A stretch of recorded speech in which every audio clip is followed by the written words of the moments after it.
എല്ലാ PR work ഏജന്റുമാരെയും പണി ഏൽപ്പിച്ചാണ് ദിലീപ് ഈ വിധി കേൾക്കാനായി വന്നിരിക്കുന്നത്. വിധി കഴിഞ്ഞ് പുറത്തേക്കിറങ്ങിയതും PR ഏജന്റുമാർ പണി തുടങ്ങിക്കഴിഞ്ഞു.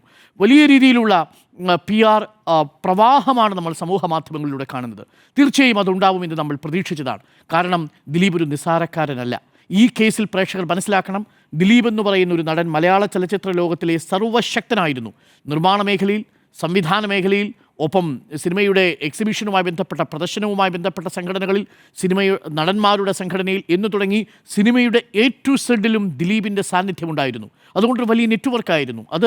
അതിജീവിതയ്ക്ക് നഷ്ടപ്പെടുത്തിയ അവസരങ്ങൾ ചെറുതല്ല. അതിജീവിതയ്ക്ക് മാത്രമല്ല, അതിജീവിതമാർക്കൊപ്പം നിന്നവർക്കും നഷ്ടപ്പെടുത്തിയ അവസരങ്ങൾ ചെറുതായിരുന്നില്ല.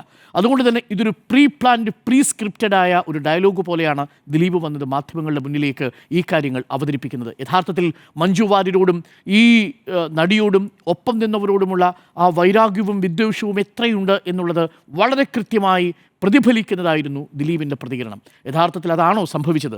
കോടതിയിൽ വന്ന ഒരു മുഖ്യമന്ത്രിക്ക് ദിലീപ് തന്നെ അയച്ചു കൊടുത്തൊരു പരാതിയുണ്ടല്ലോ, പൾസ് സുനി എഴുതിയൊരു കത്തുണ്ടല്ലോ. ആ കത്തിന്മേലല്ലേ അന്വേഷണത്തിൻ്റെ ആദ്യത്തെ സൂചനയുണ്ടാവുന്നത്?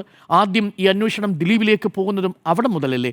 അവിടെ മുതൽ ഇങ്ങോട്ട് ഓരോന്നോരോന്നായിട്ട് തെളിവുകൾ നമ്മുടെ മുന്നിലേക്ക്, ഞാൻ ഇന്നലെ പറഞ്ഞതുപോലെ കാലം തെളിവുകൾ കൊണ്ടുവരികയായിരുന്നു. പക്ഷേ ആ തെളിവുകൾ കോടതിക്ക് ബോധ്യം വന്നിട്ടില്ല എന്നുള്ളതാണ്.